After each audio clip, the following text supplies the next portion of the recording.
What summer flowering bulb is blooming right now in Carol and Dee's gardens? Has so many common names, some of them quite funny, is beloved by people throughout much of the United States, and very few people know its Latin name.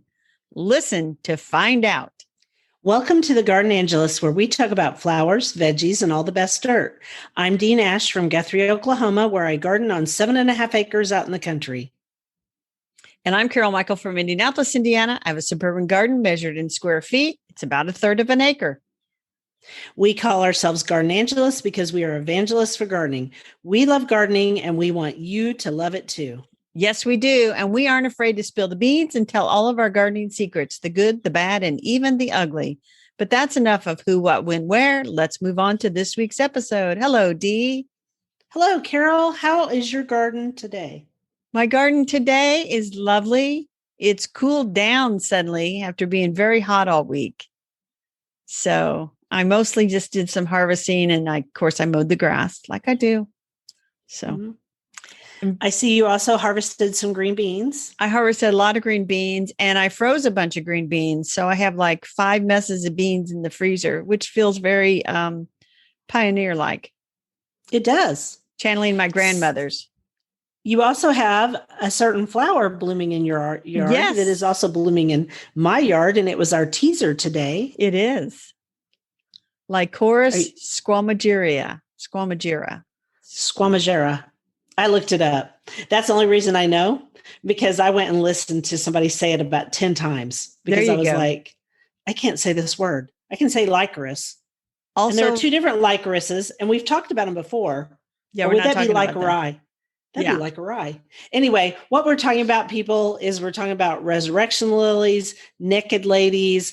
They have a lot of different names. Surprise lilies, some people call Surprise lilies. And so it's they're blooming in your garden and they're blooming in my garden. Yes. And I put a YouTube video together with some of my blooms from Saturday because it just seemed like everything looked pretty good. It was kind of cloudy and so a good day to take pictures. And I just decided to make a little video and I threw it up on YouTube and I have pictured my surprise lilies. So in my garden, I've been keeping the pond free of algae because we had we had a thunderstorm night before last, which it is only 70 degrees as you and I record this on Monday. And it's beautiful. It's just beautiful. I'm going to go for a walk as soon as we're done here. But anyway, I harvested some green beans too. All mine are about done. The second set or third set of green beans that I planted have been eaten to death by grasshoppers because yuck. Yeah, grasshoppers are the pits this year. I also harvested some tomatoes. I did a little bit of cutting back, but it was really hot here too for several days. And I don't garden much in the heat, but I do have a piece of really good news that I did not write down. You want to hear it? I do want to hear it. In that thunderstorm, we had built a dam in the paths. Well, first of all, we think we figured out why this year the paths kept washing out because we've never had that problem before. We put guttering on our house on the 2 ends this year that never got guttering on them after the build, right? And so we think it's directing so much water that it just, in a different spot. That'll do it. And so my husband said, let's build a dam and divert the water another way. And we did with Luz's crew's help. And it did it. It worked, Carol. I put up a video on Instagram on my story showing that my paths did not wash out for the 8th time. Mystery solved. That is wonderful. Mystery solved. Sometimes it takes, and I think that's important really quickly. I think that's important. Sometimes it takes several months in the garden to figure out what the heck is going on. Exactly. Yeah. As long as you didn't go out in a thunderstorm to figure out that the water was gushing down and you're all right. You gotta be safe. Yeah, I'm not doing that. Yeah, I'm not going to do that. All right. I'm going to do our quote. You ready? I am. Down the lanes of August with her blossoms at our feet, rich with gold and scarlet, dripping wet with honey sweet. Rich or poor, no matter, here are splendors spread down the lanes of August for all who wish to tread. Edgar Guest. You just sent me that this morning. I did. I saw it this morning on Garden of Bright Images, and I just thought it fit for August. And also, we like Edgar Guest. We've used him before. He's a wonderful, I think, poet. He must be. So that'll be like my assignment. I'll look up Edgar Guest and figure out who he is. He might have a ton of poetry we want to use. And it might all be gardening related, so we can use it as quotes. There you so go. This week, we are talking about dahlias versus zinnias, the great prize fight. That's right. Some people love dahlias. Some people love zinnias.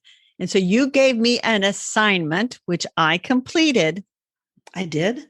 Yeah. You told me to watch Growing Floret on Discovery Plus, episode 2, where Erin and her husband talk about the dahlias, and they have literally taken over their farm. What should they do? And we won't give a spoiler just to what they do.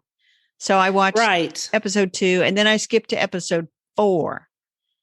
And I started watching episode 4, but I haven't had time to finish it, which we'll talk about that in our rabbit hole. But the reason I gave you that assignment is you actually contacted me and said, dahlias versus zinnias, how do you feel about it? And I said, of the two, zinnias are a heck of a lot easier to grow. They sure are. And they look similar. They sure even do. Though their leaves are completely different. I would come down on the side of zinnias, although I also grow dahlias. Now, I've had several people on Instagram contact me this year and say, dahlias, why don't you ever write about dahlias? And the reason I don't write about dahlias much is because right now I have 4 dahlias growing in my garden. They're not in love with my garden. They're okay, but they're not in love with it. And there's a really good reason why. And what would that reason be, Carol? Well, the reason most things don't love your garden, Dee, is it gets too hot and doesn't really cool down at night sometimes. That's right. And dahlias come from the mountains of Mexico. And so they like cool nights. And that's why they do so well in maritime climates, because they're kind of deserty. And at night, the temperature comes down, but not here. It stays hot and humid, and they don't love it. But you can sometimes find dahlias like the heritage one I grow that's called Juanita. And she doesn't seem to mind. And I grow her because my grandmother's name was Juanita. Right. My dad used to grow some dahlias. The thing about dahlias in Indiana, you've got to dig those suckers up and store the tubers over winter to replant, or that, some of them might overwinter in Indiana. But if you're spending a lot of money on dahlias, and like any sort of collector plant where there's a society, and there is a dahlia society, you can end up plunking down some pretty hard cash for a particular flower. Not so much with zinnias. Zinnias, it's just a packet of seeds, people. And I don't know any packet of seed that I just don't know of expensive zinnias. It is every person's flower. I'm going with zinnias. It is. I'm on the side of zinnias. Now, there'll be people who come to you and say, well, yeah, but zinnias get powdery mildew on them mid-season. And yes, some varieties do. Some varieties don't. Grow them in full sun. Don't water them overhead. Don't do that to dahlias either. Oh, and by the way, guess what likes to eat dahlias? Grasshoppers. Grasshoppers. Yes, grasshoppers like dahlias. So grasshoppers do not eat zinnias. They don't like zinnias. But I'll tell you what does like zinnias. Japanese beetles. Actually, you know what? I haven't had a single one on zinnias. They just haven't found them yet. They just haven't found them. It's just a matter of time, Dee. They stopped at your roses and said, roses. That's their favorite, is roses. And after that, they'll go for zinnias and cannas. But we digress. They came in and they moved out. I haven't seen a Japanese beetle in 3 weeks. Yay. Yeah. So the good news is, go digging in your lawn this fall and see if you've got the grubs. I'm sure I've got the grubs, Carol, but you're ruining my vibe. You're taking my zen away. Zen. Speaking of which, zinnias, go ahead. What likes zinnias? Butterflies. They do love it. Butterflies love zinnias. Bees. They love butterflies and bees, not stupid Japanese beetles. Oh, yeah. Yeah. And so one of the complaints I think people have about zinnias is they tend to be big, bright colors. And there are so many beautiful muted colors of dahlias. Yeah. That's one thing. But they're starting to come out with zinnias like Queenie Lime Orange, which was a 2018 All-America selection that is just a beautiful muted colors, I think. Yeah, there's the whole Queenie Lime series now. Yes. Queen Lime Red, Queen Lime Lime, Queen Lime Orange. I might get them all next year. Oh, they're also pretty, and I've grown a bunch of them. Also, the Oklahoma salmon zinnia is a beauty too. It is an absolute beauty, very muted coloring, gorgeous in any garden, and it's also mildew resistant. Yes, that is a lovely thing.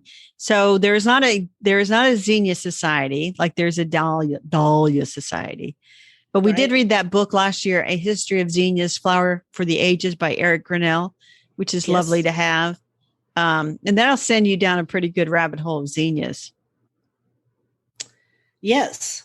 You could do that for a whole week if you'd like to. I just say go buy the packets and enjoy them. That's right. And so I am enjoying my zinnias. They are not as tall as last year. Last year, they were like 6 feet tall. They're not as tall. I did plant them later. But the one thing I've noticed, there's one, and I got to figure out which variety it is. It has, I'll call it weak necks. And so I don't know if there's an insect splitting that stem or if it's just a weak stem, but the flower tends to flop over, which isn't great when you're cutting them and bring them in inside. So I got to figure that out. But I'm definitely on the side of zinnias. Definitely. Yeah, I grow dahlias, but I don't get as much bang for my buck as I do with zinnias. So I'm going to come down firmly on the zinnia side. And my two favorite zinnias are Oklahoma Carmine and Oklahoma Salmon. I do love the Queenie Lime series too. I also love the cactus flowering ones. I like the California Giants, which I know you like too. Mm-hmm. There's a State Fair blend I like too. I've grown that one for years. There's one called, it has the word Senorita in the name, and it's like a cactus flowering one, if I'm remembering right. But again, talking off the top of my head, so that could all be wrong. Don't come bite me. That could all be wrong. Why don't you do our next quote and sail us off into vegetable land? Okay. There is nothing I like better at the end of a hot summer's day than taking a short walk around the garden. You can smell the heat coming up from the earth to meet the cooler night air. Peter Mayle. Well, he doesn't live in Oklahoma. Well, in Indiana, it can get cool at night sometimes. It's cool right now, but it can cool down too. Get a nice breeze coming through, heavy dew on the grass. That's heaven. But isn't Peter from England? I think he is. Probably 3/4 of our quotes are from English gardeners. They seem to be more opinionated than American gardeners, which we're going to talk about in a little bit. So our herb this week is summer savory. It's an annual. I'm going to let you pronounce the Latin name. I looked this up. Saturgia hortensis.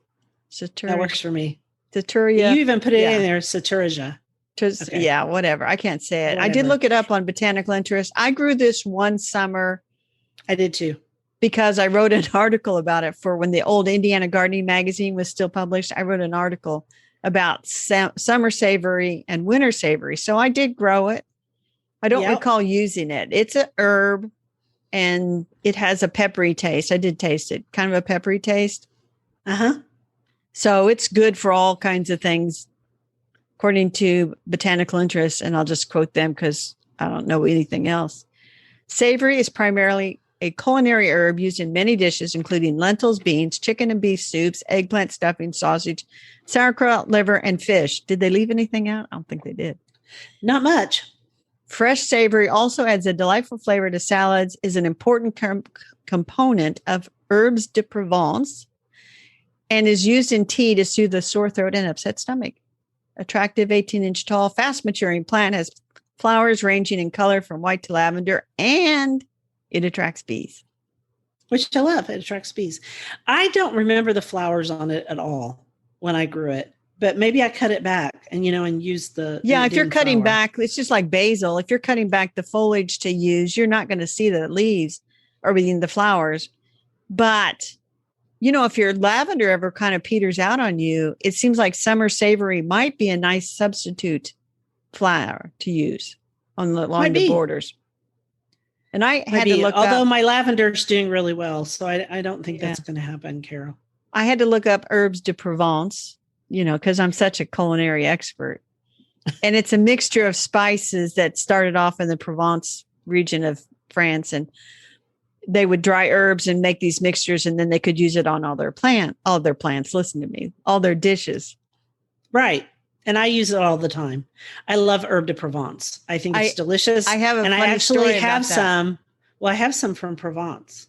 But go ahead. That's fancy.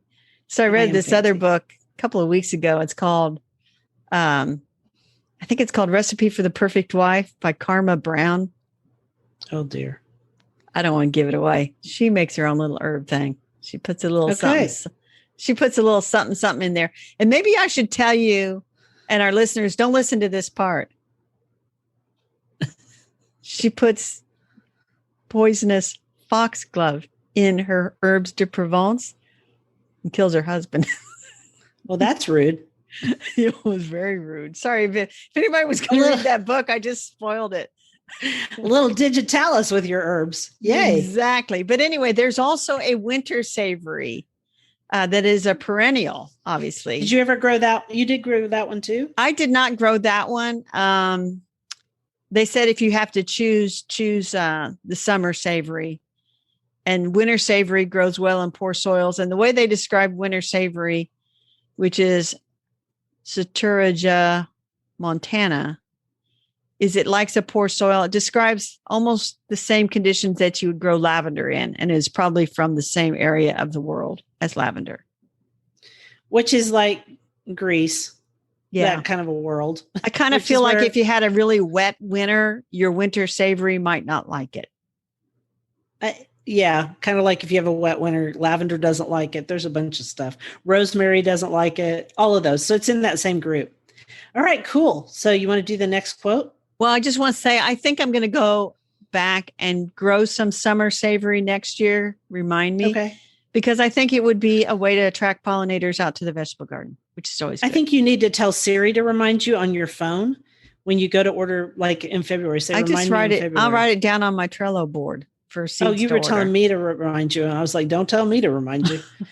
I'll forget. Here is our next quote. Forget design for a moment. Design has become a terrible, stupid, and expensive tyrant. The emphasis here is all on content. Such a flower garden should have the same beauty as an allotment. It says, "This is what I felt like having this year." And that's by James Fenton, who is the author of the book we have on the bookshelf called A Garden from 100 Packet of Seeds. I love that quote. It made me laugh. And so we actually picked it for this morning. I think design has become a tyrant. And sometimes when I go and garden coach people, I just have to, depending on their skill level in the garden, I have to say sometimes, you know what, just throw out a packet of zinnias over here and you will be so happy. And one of my clients, who's actually a quite good gardener, she wanted a place for bees and butterflies, and she did a packet of seeds. And I didn't tell you this beforehand, so this is all new. She sent me pictures the other day, and I'm going to send you that picture, and I'm going to ask her if I can post it on her Instagram. Because what she did was this little section, her husband cleared it for her in their backyard, and they did sunflowers in the back and zinnias in the front and tithonia. Beautiful. That is the prettiest thing. That's the prettiest thing I've seen all year. And that's the truth. And you know what? A shout out to her and her husband for doing that. I didn't think they were going to do it. They were like trying to fix everything else. And they not only fixed everything else, they also planted 3 packets of seeds and helped bees and butterflies. Very good. And we found this little book actually because you found it. I did. Well, Penelope Lively in her book, A Life in the Garden, referenced James Fenton in this book. And so I thought I need to get that book. And I found it very charming, and he just kind of goes on and on about 100 packets of seeds that you could plant in your garden. And he goes through the whole litany of them and talks about the good and the down of them, good side, downside of them. And I think this book was published around 2000, if I'm correct. And I'm going to look while you're talking about it and tell you when it was published. But he does, of course, mention 2001. He mentions a viola, which is black bowls black. I've grown it.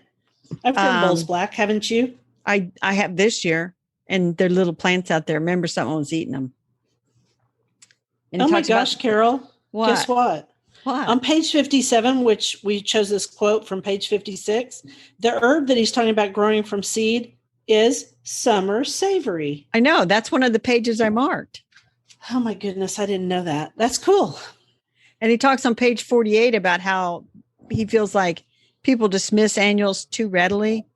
And he thinks, I think everybody dismisses annuals too readily. Oh, yeah. And I think maybe next week or the next week we should do annuals versus perennial flowers. Ooh, and what we think about both. That's a cool topic, isn't it? It is a cool topic. I think we should do that and we could actually do it in the vegetable garden too, because there's a lot of perennial vegetables and there are a lot of annual vegetables. And so we could just do annual versus perennial. Another smackdown. He talks on, and I knew you would think of me. He talks about what really gets a regular garden going is not so much a plan as a craze or a series of overlapping crazes. And when we are in the grips of the craze, we want to know everything there is to be known about a plant, how it appears in every variant, what can be done with it, what will make it happy. That would be violas and Carol this year. And it would have been me and daylilies in the past. I mean, daylilies do knit my garden together. Yeah, I want violas to knit 9 together. When the craze subsides, it may be that we begin to think the unthinkable, to admit, for instance, that we are going to have to live without azaleas or cut down on our hydrangea habit. Yeah. And here, the truth is there's times in your gardening life where you might love a plant like roses and you find out that rose rosette disease takes it out. Yep. Or finally it breezes through your garden and you think, okay, I can plant roses again. And then Japanese beetles show up. But luckily this time you didn't put quite so many roses in. So the Japanese beetles have less to eat. That's right. I don't know what eats violas, but it doesn't matter. I think snails or slugs. We're getting on them. But then, there was one other thing he talked about was spending money on the garden. And we see videos and stuff of people who it's like, yeah, I could do that if I had $10,000 or $100,000. But he says, for about 10 times the amount of money I have spent, and he's talking about all his seeds, one might install a small new off-the-peg landscape garden in a new home. Features, paving, ponds, containers cost money. Maturity, the grouping of plants for immediate impact and effect, costs money. And it is striking that some of the smallest gardens in Britain are the most expensive per square meter to achieve, and striking the amount of propaganda that comes at us through television or through the gardening press, encouraging this level of expenditure. So what he's saying, for those of our listeners who haven't read it, is that you can grow a really great garden from several packets of seeds. Without we have said that money. Without spending a lot of money. And yeah, maybe eventually you're going to want to put a hydrangea in there or whatever. But you get a lot of bang for your buck. For some reason in my mind, topiary just entered. And I hate topiary. And a lot of my gardening friends love topiary. So to do topiary, it's best to have shrubs. I mean, you can do it with coleus and some other things. You can even do it with a few herbs, but most people do it with shrubs. And that's very expensive. It's an expensive habit. Anyway, it's a fun little book, A Garden from 100 Packet of Seeds by James Fenton. And this would make a cute gift for somebody and give them a couple packets of zinnia seeds, for example. And it's a little tiny book. Everybody can read this one. Yes. All right, let's go on to our dirt. We don't have a quote before this one, but you saw a segment on CBS Sunday Morning the other week about a place called Little Island. Yeah. In New York City. In New York City, yeah. And so I thought it was a great little thing to look at. It's great dirt. Diane von Furstenberg and her husband, whose name escapes me Barry right now. Diller. Thank you, Barry Diller. They are very wealthy, and they decided to give to New York a park. And it's kind of along the same ideas as the High Line. Mm-hmm. It's an area of New York that's being unused. And it was actually where the Cunard line, that area, that port or dock, is it a dock? Wharf, dock, whatever. Wharf. We're landlubbers. We don't know. We're total landlubbers. But that area where Cunard used to bring in all of their ships or sail them out has been just sitting there rotting for years. It's a pier. They've been sitting there rotting it for ever and ever and ever. And so this area is a high visual area where you can see the skyline and it's beautiful. And so after this past year of COVID, or during that year, they decided they were going to give enough money. This is an amazing amount of money. They're going to give enough money to not only build the entire park, which is really cool, but also for 20 years, they will have programs and maintenance. Yeah, it's pretty incredible. So I encourage people, we'll leave a link to the video so they can go check it out. It was a total respite in the middle of the hot day. Yes. We're going to leave a second link because your second episode or second segment on Oklahoma Garden on your cut flower garden is also on YouTube. We want all of our listeners to go out there and watch Dee and like that video to show how popular she is, because she is popular.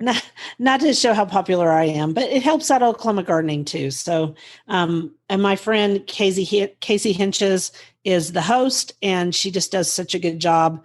And she and I had so much fun filming that. We really did. You can tell in the video, which I've watched several times, you can tell you guys are enjoying yourself and having fun, and that it was a good day. It was a great day. Probably one of the best days in my garden all year.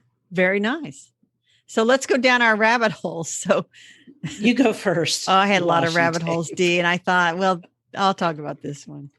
So when you get into this junk journaling, you find out that people use this stuff called washi tape, which I had heard of, but I didn't own any washi tape. And now I own several rolls of washi tape. And I found this really, really cute one that has garden tools on it, if you can believe it. I have to send you a card with this washi tape on it that shows these little garden tools. I'm going to just show it in a little video. Look at that. It's the cutest little thing. Gosh, that's adorable. It is adorable. I might actually buy that washi tape, but I'm not doing a junk journal. I don't have time.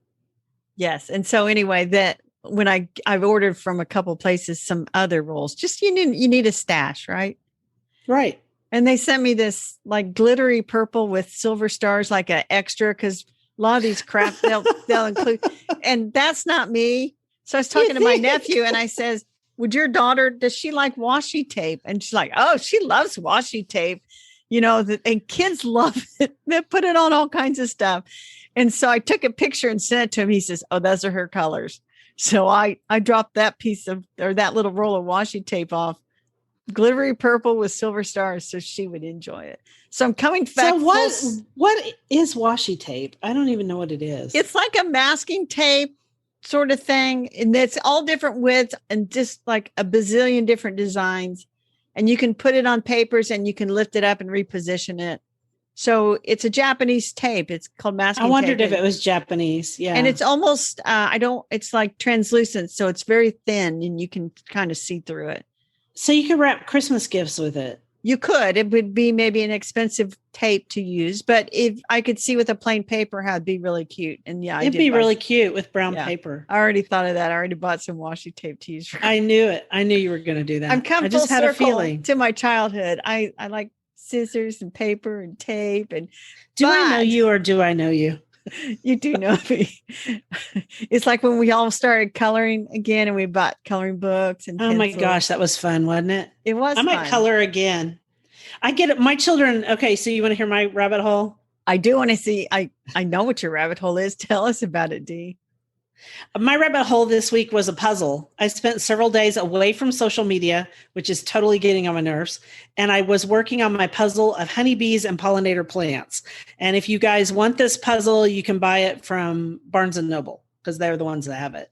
I saw it by accident, took a picture of it, the little canister, sent it to you. And you were like, Dee, don't buy that puzzle. And I bought it anyway. And I have had 3 or 4 days of total immersion and peace as I puzzled. Actually, what I did send back to you was, oh yeah, I saw that at my Barnes and Nobles, but this is the puzzle I bought. And it's like 3 months ago. It's been sitting on the table. It's all butterflies. I've done a butterfly puzzle too, because Marianne Newcomer, our friend, gave me that giant America the Beautiful with just butterflies. Cool. And Claire and I put that one together, but Claire's not here right now. Claire is in Greece, and I've hit the part of the puzzle in the center. There's a bee skip. And skip is spelled SKEP for people who don't know. It's that thing that you see in every old gardening thing, every old honeybee thing. And it was where they used to house bees back in the old days before we got Langstroth hives. Well, it's very charming, right? It's a charming image. But if you're a beekeeper, it's a creepy image too. It is creepy because you told me why. Yes, because back in the old days before we had Langstroth hives, they would flip that over and they would kill all the bees to get their honey. They killed them all, which is terrible. It is because you shouldn't have to kill them. So it's kind of a creepy, I've ruined it for people. But anyway, I'm working on the bee skip and it is really hard. It's a really hard section and I kind of need Claire's 22-year-old eyes to get it done, but I'm going to try to do it. So when you're done with your puzzle, are you going to preserve it and hang it up like I did with mine? So my daughter, Megan, who's number 2 daughter, said to me the other day, oh, goody. Now you can put that together and frame it and you'll really be an old lady grandma house. Well, then I'm in old lady grandma house because I have framed several puzzles over this winter because, I got into those seed catalog ones and I have 4 of them and they're hanging in my den and they really look lovely if you ask me. I think I'm going to hang this one and I'm going to hang it somewhere around like where I'm looking around right now, where on my computer somewhere in the kitchen, because I really like this. It's pretty, in spite of the bee skip. All right. So what are our gardening commissions? Your commission first, then I'll do mine. I'm going to start planting my fall veggie seeds, and I'm going to use the shredded leaves method to help them think that it's not hot here. And the way you do that is you take the shredded leaves and you make a little area of them and you make a little furrow and you wet them down really good and it makes it cooler, the soil surface cooler. And then you put the seeds down in there. And this is not my idea. It was actually on Oklahoma Gardening a few years ago. If I can find the link, I'll put it in our show notes. If I can't, just that's what you do. There you go. And I'm going to be harvesting. Hopefully I've gotten several cherry tomatoes now. Hopefully my tomatoes start to ripen. I'm going to mow. Grief. I'm getting pretty busy. I'm on the virtual conference committee for GardenCom, which we're both members of. Conference is coming up August 11th, and I got like back of the house stuff to do to get that thing going. So, but shoot me if I can't spend an hour or 2 in the garden each day. Aren't you also going to have a Zoom meeting where like a Zoom live or something that I'm supposed to come on and we're supposed to help promote the conference? You know what? That is coming up. We should talk about that. Wednesday, August the 4th on GardenCom's group page, which I think if you're a member of, come see. We'll be on a Facebook Live promoting the conference. It's going to be exciting, I guess. It will be. Know. I just show up.